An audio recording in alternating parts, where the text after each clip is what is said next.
What's up, my friends? Welcome back. We have another episode, Sunday Sessions with Rich podcast. If you're new to my show, welcome. I drop episodes every single Sunday. Apple, Spotify, YouTube, like, share. No, can y'all I need you guys to share and and comment. Yes, sir. Yes, sir. It would help me out tremendously. And also, if you want to pause this episode and grab something to roll, please do so. So I'm about to spark up. Let's get it going. On today's episode, friend of the show, Lonnie G, chef extraordinaire, business mogul, multi-millionaire. Welcome back to the show. Yes, sir. What's good? What's good? What's good? Hey, man, it's always good. We done did about what? We got 3 episodes for it. We got a little catalog. We got our catalog adding up, man. That's what I'm saying. Hey, man. Nah, it's always good to be back, man. We always have a great conversations.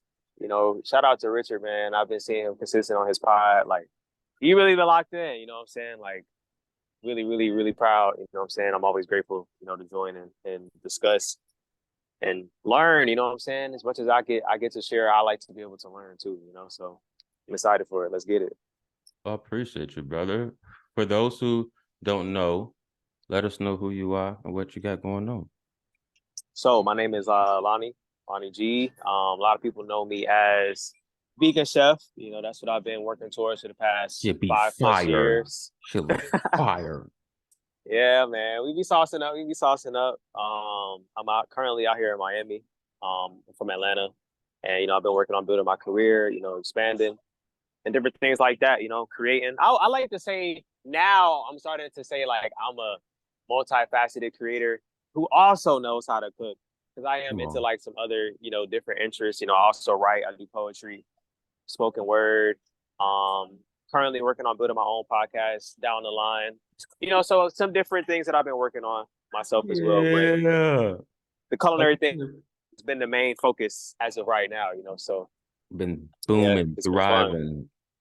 It's been fun, man. Speaking of the culinary thing, I feel like this year has taught me a lot about like pacing.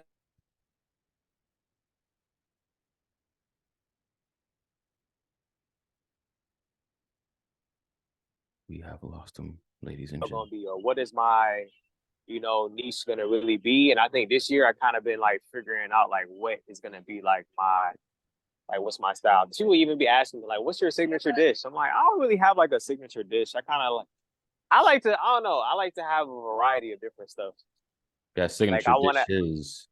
Yeah, like I want to have like a portfolio of like, okay, you could go and look at anything that I created. And you basically do. Yeah, and that's how I purposely, and that's how I started thinking like 2-3 years ago, especially in 2020, because I started thinking like, okay, how can I set myself apart from the other creators and the other chefs that's doing what I'm doing? Because there's a lot of people in the same, niche. So I've been thinking like, okay, how can I make what Lonnie's doing different? You know what I'm saying? I don't want to just create all the recipes or all the challenges that I see everybody else is doing. How can I start getting innovative on my own? You know what I'm saying? Like, I don't see nobody doing peach cobbler cheesecake. That's crazy. Oh, that's different. Two different worlds, like peach cobbler is like a traditional Southern style, dessert. And then you got cheesecake, which is like a classic, you know what I'm saying? Merging two worlds. Like, just different stuff like that, getting innovative. And that's what I tell a lot of people that, aspire to try to do what I want to do is you kind of got to find your own lane and be innovative in that. Yeah. Don't just necessarily always just chase trends, because trends is cool. You know what I'm saying? I like some trendy stuff, but it's like with music artists. You got to find your voice. You got to find your sound that's going to make you distinct, Yeah. So I think this year really kind of taught me that a lot, and have fun with it. I think this year has taught me a lot of like, it's all about, people always be saying like, yeah, you got to grind, you got to do this, you got to hustle. And it's like, yeah, that's true. But I'm wanting to get away from that. And I want to make what I'm doing as enjoyable as possible and also still profit. You know what I'm saying? It's about both. Because sometimes people make it seem like, oh, well, you can't just do it for the art. You know what I'm saying? You got to make money. You got to grind, which is true. Yeah. But if you're not enjoying it and enjoying the process and having fun with it and making it something that you look forward to, it kind of just becomes like a job. And it's like, I don't want it to ever feel like it's just a job. Of course, it's going to be times where it feels like, yeah, I don't really feel like doing this, or I got to get up and make a menu, or I got to go edit this content, or I got to, yeah, those are the tedious parts that we may consider not really enjoyable. But I feel like overall, if it's not enjoyable to you, it's going to be hard to stick with it for a long time. That's fast. Because that's even like when people get into podcasting, like you gotta want to do this shit for the longevity. If it's gonna be a mini project, then let it be a mini project. But you gotta have fun with. Because I found like newfound passion for, not passion, but love for even the simplest shit like making reels. Like I'm like, oh damn, there's a different way to tap in with people. That's like everyone's always scrolling on reels. And the fact, there's the fact that you seeing that and that's helping you. I'm like, ooh, I made one person day at least. So just having fun with that. You gotta have fun with this shit. Yeah, man, because it's easy to get burnt out and be like, man, I'm over it. Bro, I be having them days. I had a lot of them days. I'm not gonna lie, and I'm like, bro, I don't want to do this shit no more. Because it's a lot, man. It's like because it's a lot that goes into it, and people don't see all the behind the scene. Oh my god! If people had a glimpse into my day to day, or just like into my little in my notes, in my iPhone, in my notes, and like my to do list and stuff, they'd be like, "Yo, like you were doing a lot." I'm like, "Yeah, bro, it's a lot that goes into this stuff." I think when we make it look easy, it kind of make people forget that element. But I'm like, I always got to remind myself, like, nah, man, have fun with this, man. Like, don't make it feel like it's work, and then it kind of becomes draining. Yeah. You got to think about like, why did you fall in love with the culinary thing in the first place? You know what I'm saying? And that's what I had to go back to, like my roots of like watching them cooking shows, just going out to eat, going to restaurants, like, ooh, okay, I'm gonna eat this. I want to see if I can go home and make that, like put my own twist on it. Like just falling back in love with the stuff that I liked when I first started doing it kind of helps me keep that fire, Because I'm not gonna lie, it's times where I really be like, nah, I'm cool. I'm gonna go do something else. It's a grind. It's for real. It's really a grind. I feel like the time to be I think I tweeted this someday this week. I was like, the time to be a creator is now. I just feel like the way that the world is kind of like shifting is away from like the 9 to 5 corporate, the traditional, the traditional, and more so just finding your niche and just making that who you are, kind of shit. And what comes along with that is you finding your audience that's gonna support you, And that's what I realized too, is like when you're going after your dreams. I saw a tweet about something about people was like, in your 20s, you shouldn't. It was like a TikTok, like you shouldn't go after your dreams. You should get a tech job or a corporate job. And I was like, that's just so interesting because I've been on both sides. Like I had the 9 to 5 and was doing my goals, my dreams on the side, and I quit my job doing my dreams for it. I didn't been on both sides of the fence, so I know. And I feel like what I realized with that is whatever you want to do, you can definitely do it. I don't think it's necessarily if you want to work your job and have your job hold down the bills and do what you got to do, and then you work on your 5 to 9. You know what I'm saying? You work on your passion. You could do that too. I feel like as long as you're enjoying it and it's making you fulfilled in your life, I think that's all that matters. I don't think it's necessarily one concrete way of like, oh, well, you got to do this. Like, nah, because there's people that put their job on a whim and they went all in and it worked. And there's people that are working their job and they doing what they doing and it's working. So it's like, hey, at the end of the day, nobody else is gonna pay your bills. You feel me? So it's like, do what works for you. Do what works for you. Because it's like I look at it as like extra income. I want to do as less work as possible with my 9 to 5. And just get it. I be seeing your Instagram your stories, and you be like, "Hey, today I'm doing the bare minimum. I am not going over every." I be like, I know that's right because I be doing the same thing. Like, yo, I'm here while I'm here. Get my bread. I'm gone. I'm to do my job. That is I'm do my job, and that's it. Can you say extra? Nope, I can't say. Can you do this? Nope. Hell no. I'm gonna even take Go ahead. I'm gonna even take a break on y'all and go scoot around downtown. I don't want to be here. Man. I don't want to fucking. Working smarter, not harder, man. Exactly. I realize if I'm not getting compensated for going over and beyond, there's no point in me going over and beyond. Let me save my energy.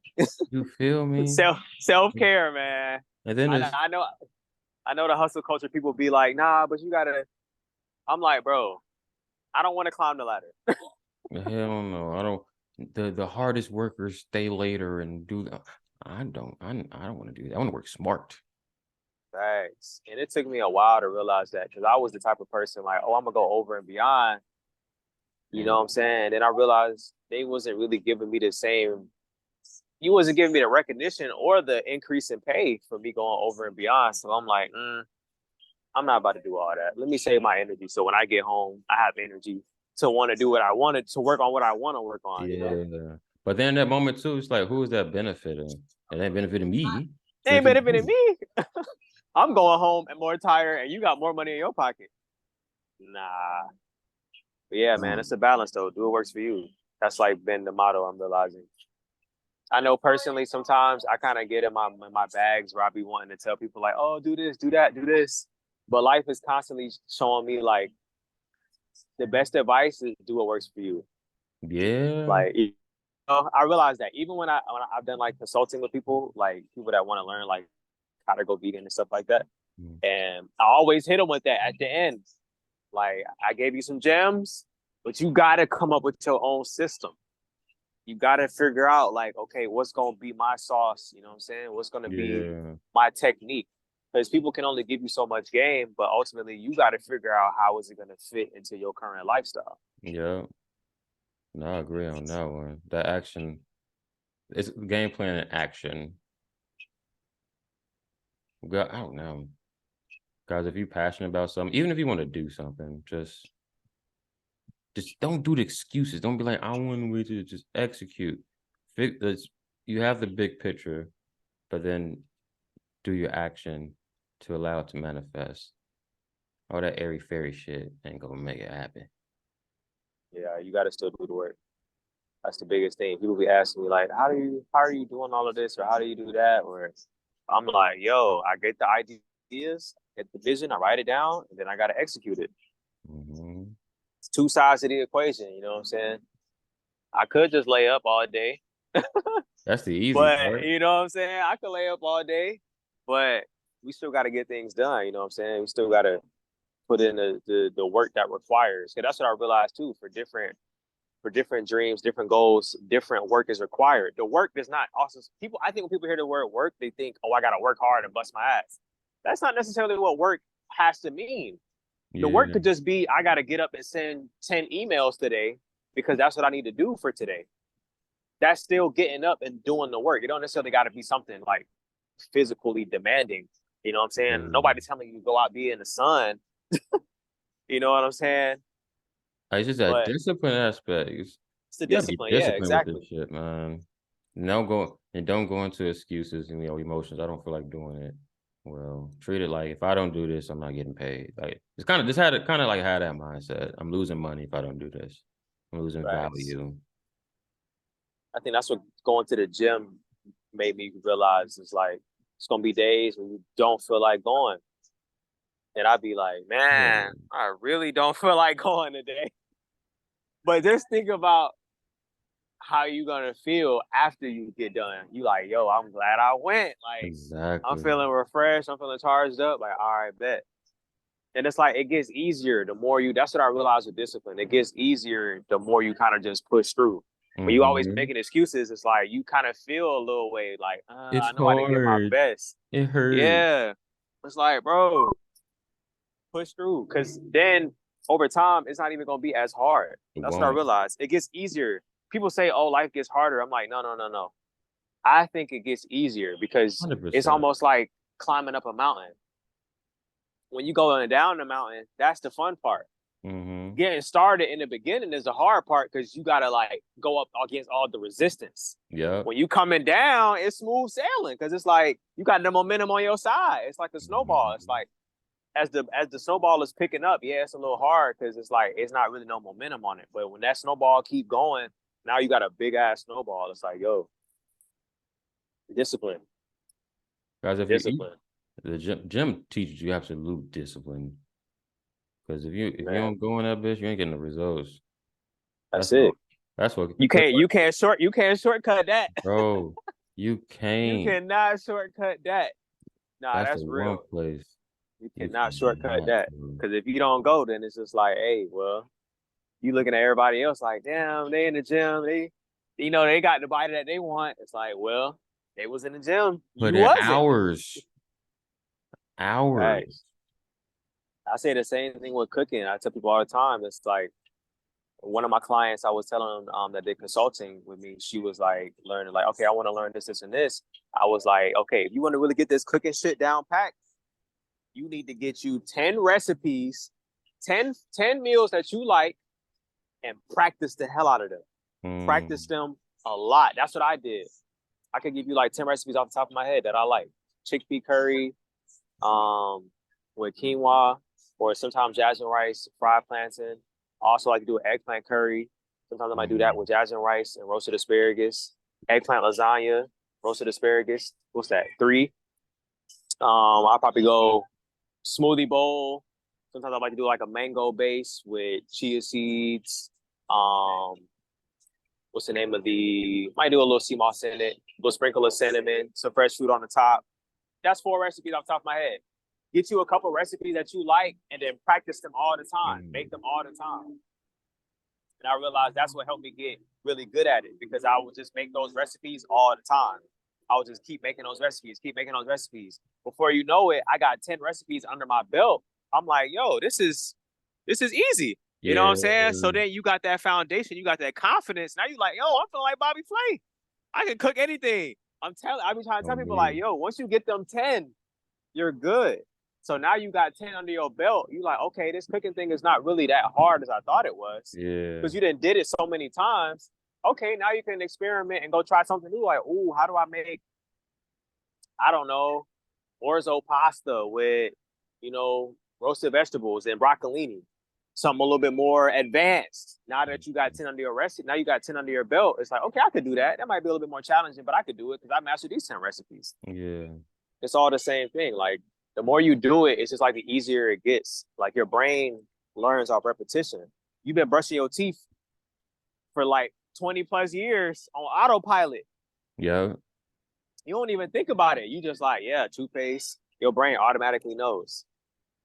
Repetition. How have you been playing with your reality in terms of like creation? One thing I've been tapping into a lot lately has been Neville Goddard, and just learning about how the power of, how do I even explain it? It's like realizing that every reality that we want to create already exists right now. And I've been realizing, like, I just have to see myself already living that reality, and it will eventually come true. And it's like not getting so attached to the 3D realm. The 3D realm is the physical realm that we live in. The 4D is where our mind is at. So the 4D realm is going to always create what you see in the 3D realm. And that's been helping me a lot. Like, you know what I'm saying? Just with like, even with my creativity and just stuff like that. Like, even when I come up with recipes, I'm seeing it in my mind first. I can already visualize how I want the plate to look. The plating presentation, all of that is already in my head before I even step in the kitchen and cook it.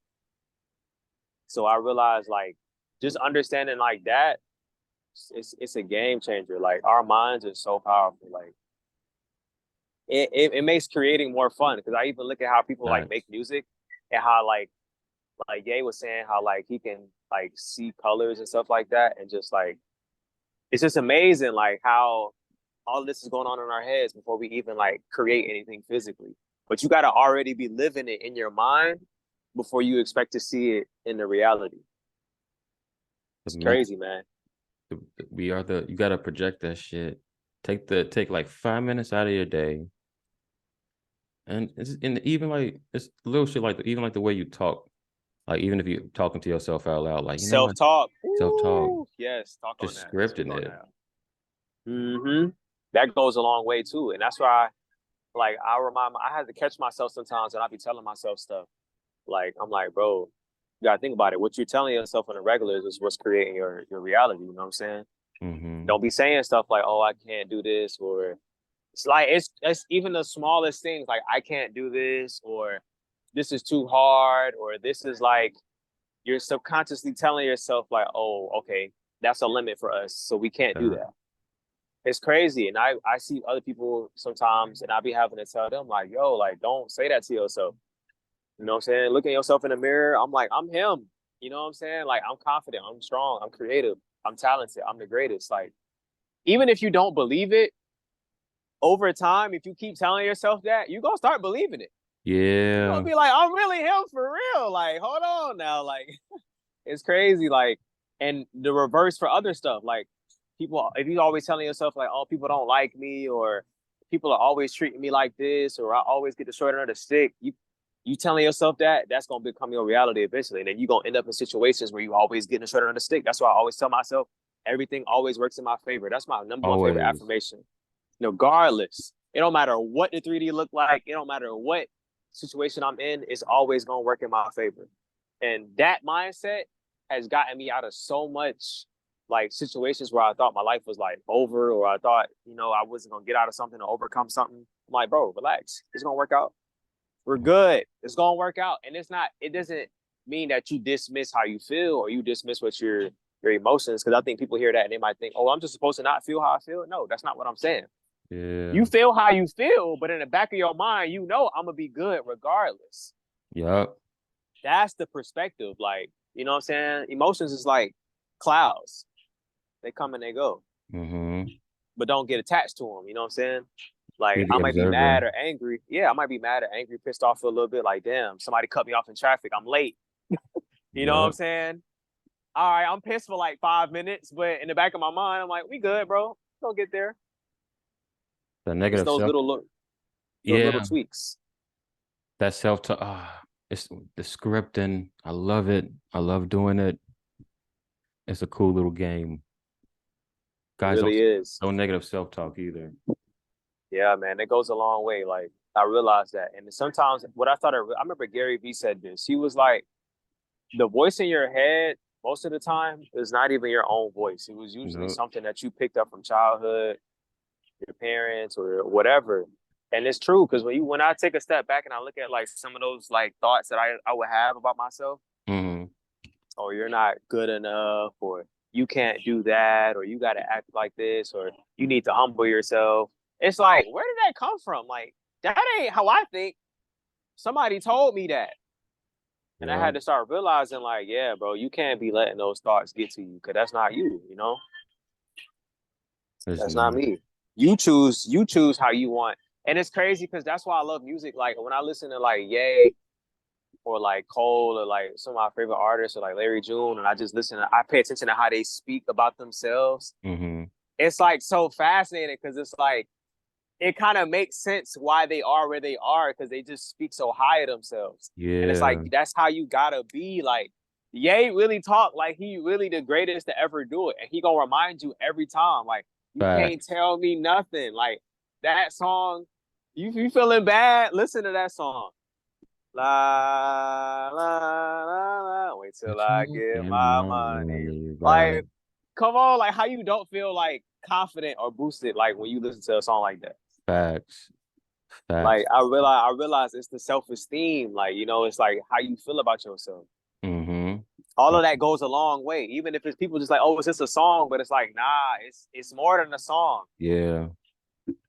Because you listening to that subconsciously, it's like it's teaching you like, okay, this is how you think. It's crazy. That repetition. Lonnie, brother, I always ask this last question to my guests. What would your message be to humanity during this time? Man, my question would be, my message would be, have fun. I feel like I'm usually on some very introspective type of things, but I'm realizing, like, as deep as life can be, it's important to enjoy it, have fun, and to trust yourself. You know what I'm saying? Always know, like, everything's going to work in your favor. You know what I'm saying? Take risks. Take risks. Your comfort zone is going to hold you back. Yes, comfort is important, but take risks. Take risks, have fun, and trust yourself. You got it. Guys. And master them 10 recipes. Get 10 under your belt. Get that catalog going. Get that catalog, man. Thanks, brother. Lonnie, man. Catalog. Thank you so much for being on, brother. As always, this is a great ass episode. Yes, sir. Appreciate you This was guys. fun. Definitely.